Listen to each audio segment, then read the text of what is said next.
पहला क्वेश्चन है, उत्तराखंड में राज करने वाली प्रथम राजनीतिक शक्ति कौन सी थी? तो इसका आंसर हो जाएगा हमारा बी, यानी कुड़िंद। उत्तराखंड में राज करने वाली प्रथम राजनीतिक शक्ति जो थी ये कुड़िंद थी। दूसरा है, कुड़िंदों के कितने अभिलेख मिले हैं? तो कुड़िंदों के जो अभी तक अभिलेख मिले हैं ये मिले हैं 5। तो सी ऑप्शन जो है हमारा राइट हो जाएगा। अगला क्वेश्चन है, महाभारत के वन पर्व में कुड़िंदों को क्या कहा गया है? तो महाभारत के वन पर्व में कुड़िंदों को जो कहा गया है ये कहा गया है द्विज। क्या कहा गया है? द्विज। अगला है, कुमाऊं क्षेत्र का सर्वाधिक उल्लेख किस पुराण में है? तो कुमाऊं क्षेत्र का जो सर्वाधिक उल्लेख मिलता है ये किस पुराण में मिलता है? तो इसका राइट आंसर हो जाएगा स्कंद पुराण। क्या हो जाएगा? स्कंद पुराण। अगला क्वेश्चन है, अपने अंतिम समय में लक्ष्मण जी ने कहाँ तपस्या की थी? तो अंतिम समय में जो है लक्ष्मण जी ने जो तपस्या की थी ये की थी तपोवन में। कहाँ पर की थी? तपोवन में। अगला क्वेश्चन हो जाएगा, वाणासुर की राजधानी कहाँ थी? तो वाणासुर की जो राजधानी थी ये थी ज्योतिषपुर। कहाँ थी? ज्योतिषपुर। अगला है, उत्तराखंड में बौद्ध धर्म का सर्वाधिक प्रचार प्रसार किनके समय में हुआ था? तो ये हुआ था खसों के समय में। तो डी ऑप्शन जो है हमारा राइट हो जाएगा। अगला क्वेश्चन है, अल्मोड़ा के जाखन देवी मंदिर से किनके निवास की पुष्टि होती है? तो अल्मोड़ा के जो जाखन देवी मंदिर है वहाँ से जो पुष्टि होती है ये होती है यक्षों की। ठीक है, यक्षों के निवास की पुष्टि होती है। अगला है, राजकुमारी ईश्वरा, ठीक है ईश्वरा है या ईश्वरा भी मिलेगा आपको लिखा हुआ, राजकुमारी ईश्वरा का शिलालेख कहाँ से प्राप्त हुआ है? तो ये शिलालेख प्राप्त हुआ है लाखा मंडल से। अगला क्वेश्चन हो जाएगा, किस लेख से यह पुष्टि होती है कि कुड़िंद लोग मौर्यों के अधीन थे? तो इसका सही आंसर हो जाएगा कालसी। ठीक है, कालसी से। अगला क्वेश्चन हो जाएगा हमारा, लाखों गुफा की खोज एमपी जोशी द्वारा कब की गई थी? तो लाखों गुफा की खोज जो है एमपी जोशी द्वारा जो की गई थी ये की गई थी 1968 में। कब की गई थी? 1968 में। लाखों गुफा जो है अल्मोड़ा में और सुयाल नदी के तट पर है। अगला है, नीले रंग का प्रयोग कहाँ के चित्रों में किया गया है? तो नीले रंग का प्रयोग जो किया गया है ये किया गया है हुटली के चित्रों में। अगला है, योग तथा नृत्य मुद्रा वाली मानव आकृतियाँ कहाँ से मिली हैं? तो ये मिली हैं फलसीमा से। फलसीमा कहाँ पर है? तो फलसीमा अल्मोड़ा में स्थित है। अगला क्वेश्चन हो जाएगा, कप मार्क्स और सभागार कहाँ से मिले हैं? तो कप मार्क्स और सभागार जो मिले हैं ये मिले हैं रामगंगा घाटी से। किससे मिले हैं? रामगंगा घाटी से। अगला है, किमनी गांव के हथियार एवं पशुओं के चित्रों में किस रंग का प्रयोग किया गया है? तो ये किया गया है हल्के सफ़ेद रंग का।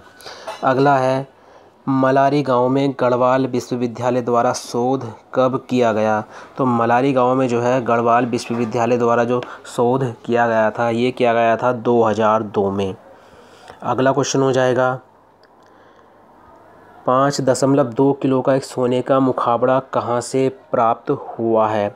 तो ये हुआ है मलारी गांव से। अगला है, कुमाऊं में राजपूतों के प्रवेश से पहले किनका प्रभुत्व था? तो कुमाऊं में राजपूतों के प्रवेश से पहले जो है किनका प्रभुत्व था? तो ये था खसों का। ठीक है, बी ऑप्शन जो है हमारा राइट हो जाएगा। अगला है, कालसी अभिलेख में यहाँ के निवासियों के लिए किस शब्द का प्रयोग किया गया है? तो कालसी अभिलेख में यहाँ के प्रयोग जो यहाँ के निवासी हैं उनके लिए किस शब्द का प्रयोग किया गया है? तो आप याद रखेंगे पुलिंद। ठीक है, पुलिंद।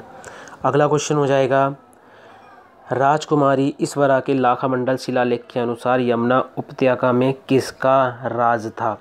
तो इसका सही आंसर हो जाएगा यादवों का। ठीक है, यादवों का जो है यहाँ पर राज था। अगला है, कालसी अभिलेख की खोज जॉन फॉरेस्ट द्वारा कब की गई थी? तो कालसी अभिलेख की खोज जॉन फॉरेस्ट द्वारा जो की गई थी ये की गई थी 1860 में। कब की गई थी? 1860 में। अगला है, देवलगढ़ तथा कौलसारी से कौन से लेख प्राप्त हुए हैं? तो देवलगढ़ तथा कौलसारी से कौन सा भी लेख प्राप्त हुए हैं? तो ये हुए हैं मूर्ति पीठिका लेख। तो बी ऑप्शन जो है हमारा राइट हो जाएगा। अगला क्वेश्चन है, गोपेश्वर के रुद्र शिव मंदिर के त्रिशूल लेख में किन 2 राजाओं के लेख प्राप्त हुए हैं? तो गोपेश्वर का जो रुद्र शिव मंदिर है यहाँ पे त्रिशूल लेख मिला है। तो ये किन 2 राजाओं के लेख प्राप्त हुए हैं यहाँ पे? तो आप याद रखेंगे नागपति नाग और अशोक चल, यानी डी ऑप्शन जो है हमारा राइट हो जाएगा। प्रथम एवं द्वितीय सदी की कुषाणकालीन मुद्राएं कहाँ से प्राप्त हुई हैं? तो ये हुई हैं मुनि की रेती और सुमाड़ी से। ठीक है, मुनि की रेती और सुमाड़ी से। अगला क्वेश्चन हो जाएगा, मोर ध्वज स्तूप से किस सदी का मुद्रालेख मिला है? तो मोर ध्वज स्तूप से जो है ये किस सदी का जो है मुद्रालेख मिला है? तो आप याद रखेंगे तृतीय सदी का मुद्रालेख मिला है। पांडुकेश्वर से 4, कांडरा से 1 और चंपावत से 1 ताम्रलेख किन राजाओं के मिले हैं? तो ये मिले हैं कार्तिकेयपुर राजाओं के। अगला है, सितांशु पट्टी कहाँ स्थित है जहाँ सीता माता पृथ्वी में समाई थी? देखिए ये क्वेश्चन आपको ऑप्शन के हिसाब से करना पड़ेगा। सितांशु पट्टी जो है पौड़ी में स्थित है, याद रखेंगे सितांशु पट्टी कहाँ पर स्थित है? पौड़ी में स्थित है। लेकिन कई बुक में जो है ये इसका आंसर देवप्रयाग दे रखा है। ठीक है, देवप्रयाग दे रखा है, तो आप याद रखेंगे ऑप्शन के हिसाब से ये आपको करना पड़ेगा। अब इसमें देवप्रयाग दे रखा है तो सितांशु पट्टी कहाँ पर स्थित है? तो इसका आंसर देवप्रयाग हो जाएगा, लेकिन सितांशु पट्टी जो है पौड़ी में स्थित है। ठीक है, ये भी पॉइंट आप यहाँ से याद रखेंगे। ऑप्शन में जो देगा आपको उसके हिसाब से आप इसको लगाना। ठीक है, क्योंकि जैसा वो आपको ऑप्शन में पूछेगा उसके हिसाब से आपको आंसर करना है। ठीक है, अगला क्वेश्चन हो जाएगा, अपने स्वतंत्र भाषाई अस्तित्व मुंडा भाषा के साथ किसके वंशज आज भी कुमाऊं के अस्कोट और डीडी हाट में निवास करते हैं?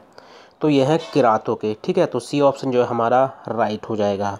चलिए मिलते हैं अपनी नेक्स्ट वीडियो में।